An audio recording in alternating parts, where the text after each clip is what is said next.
Hello and welcome to the Tab Touch Perth Cup Day edition of the Box Seat. I'm Mark Warwood. 9 races on Tab Touch Perth Cup Day. We're expecting a sunny day, 28 degrees Celsius. The track to be a good 4 and the rail it will be at the 3 metre position. We kick off with race number 1 on Saturday at 12:24. It's the Tab Touch Better Your Bet plate over 1,000 metres. Let's have a look at the winning trial of JANAURA. Taking a right-hand turn was JADE, beginning well. JANAURA up there early, Brooklyn Pier, but racing a little bit greenly. JADE out towards the centre of the track, and the last two are Seven Kingdoms and Centre Play, but doing this very comfortably with 100 to go is JANAURA. Getting up for second now is Brooklyn Pier out wider on the track under quiet riding is JADE, but doing it very easily. Tough race to kick off Tab Touch Perth Cup Day. Going with the debutante here, number 9, JANAURA, well related, this daughter of Safeguard, related to the likes of Fred Dagg and Barry's Rabbit. Paul Jordan, he knows how to prepare the 2-year-olds. Really like the trial. Won by 3 1/4 lengths from Brooklyn Pier. Has drawn gate number 7 here, but expecting JANAURA not to be too far away from the speed, and goes on top. I think the best of the race brigade might be number 5, SUNNYSILK. Had Renee Forrest on for its debut behind American Choice, who's also in Saturday's race. Joe as a party takes over from Bam Bam. Gate number 4, SUNNYSILK, well related as well. A stable connection there.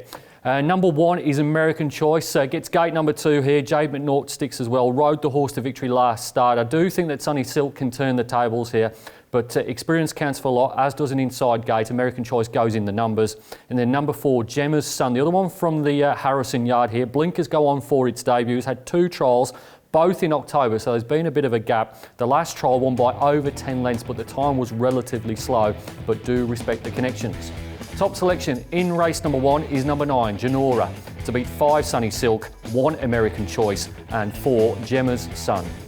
Race number 2 at Ascot on Saturday will jump at 1:04. It is the Amelia Park Handicap over 1,000 metres in replay. Let's have a look at the impressive debut win of Indian Pacific. Only 3/4 mogul magic. Here comes behind them around their heels Holy Ghost getting into the open. One got caught back there in the gates. It's the full quid. If you're wondering what happened to it, down on the inside though, it's Indian Pacific kicking. It's raced away from mogul magic and then came Holy Ghost, but Indian Pacific is much too good. Indian Pacific all the... Excellent first up win by Indian Pacific. Came into it off 2 trial wins, 1 in February and 1 in December, and absolutely blew them away. Holy Ghost has come out of that race and won subsequently. I think Indian Pacific is the best bet on the card.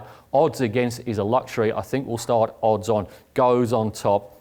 From number 2, JENJA for Daniel Morton and William Pike. Running the 3-year-old Classic 3 starts ago behind Amelia's on Fire. Since then has finished behind Downforce and just recently Route 88. Draws gate number 7 here. Eye-catching booking Pike. I think that's the best of the rest, but I think there's a fair gap between the top one and the others. Number 3 is We've Got Dreams. Kira Yule is bang in form. She keeps the ride aboard this horse, who's won its last 3 starts. Albany, Bunbury and Ascot for Michael Lane. Choo Choo the Lane train. And then number 1, High Range. They make a gear change here. The blinkers come off, the winkers go on. This horse has been racing in high quality races, including the Placid Art last start. Was beaten 12 lengths by Massimo.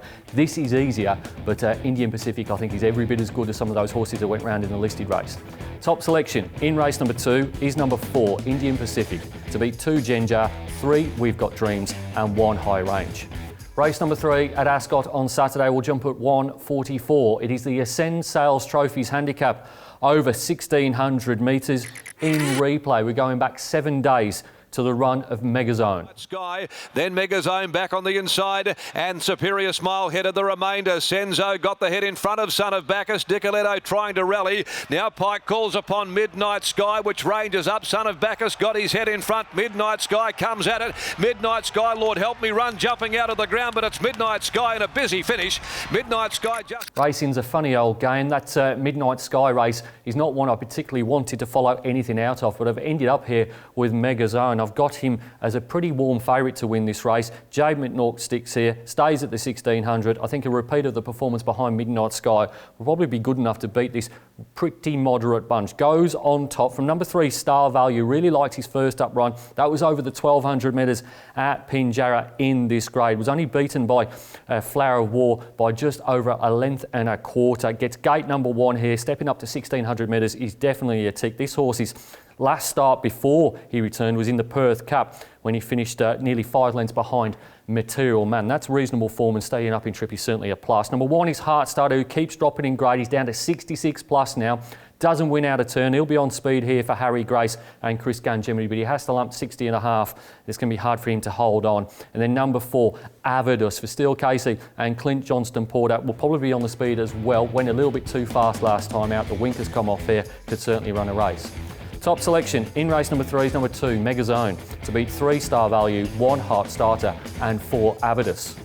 Race number 4 at Ascot on Saturday will jump at 2:24. It is the Mum Champagne Handicap over 2,200 metres in replay. Let's go back to the last start runner-up finish of Sentimental Gift. Game head the remainder. Ombudsman full of running at the top of the straight. Here comes British Bessie setting after it very quickly though. It's British Bessie surging to the lead, and Sentimental Gift is now in pursuit. It's British Bessie. She took them to the 100 mark, but look at Sentimental Gift. Sentimental Gift coming at British Bessie. British Bessie, Sentimental Gift. They've gone to it. British Bessie clings on. Sentimental Gift was beaten by the barrier last time out. Gate number 8 of 11, just touched off by British Bessie. Now, British Bessie goes around in the Perth Cup. I don't think she can win that race, but the fact that she's going around in a Group 2 and Sentimental comes here in a 62 plus for 3-year-olds and up is certainly a big tick for Sentimental Gift. I think we'll certainly start odds on, and barring accidents, I think probably wins this race quite easily. Goes on top from number 7, High Energy. The blinkers come off here for Jeff Noske, and Jared Noske jumps back into the saddle for his father. Was 4.5 lengths behind British Bessie in the replay race. He just needs a bit of a tempo on here. High Energy, he could be the one that improves out of sight. From gate number 1 is number 2, Push to Pass. Chris Graham's ridden this horse the last 2 times. Jade McNaught takes over. I think that's certainly an upgrade in jockeys. Comes out of that same race. The British Bessie race was 4 lengths behind the winner that day. Could certainly improve here. And then number 3, Ombudsman. They take the blinkers off here. The Ballantine camp draws the sticky outside gate, gate number 11. Running the ATA Stakes last week, tried to make all, was beaten 4.5 lengths. Wasn't up to Perth Cup quality, ends up back here in a handicap. I think can run into the minors. Top selection in race number 4 is number 1, Sentimental Gift, to beat 7 High Energy, 2 Push to Pass and 3 Ombudsman.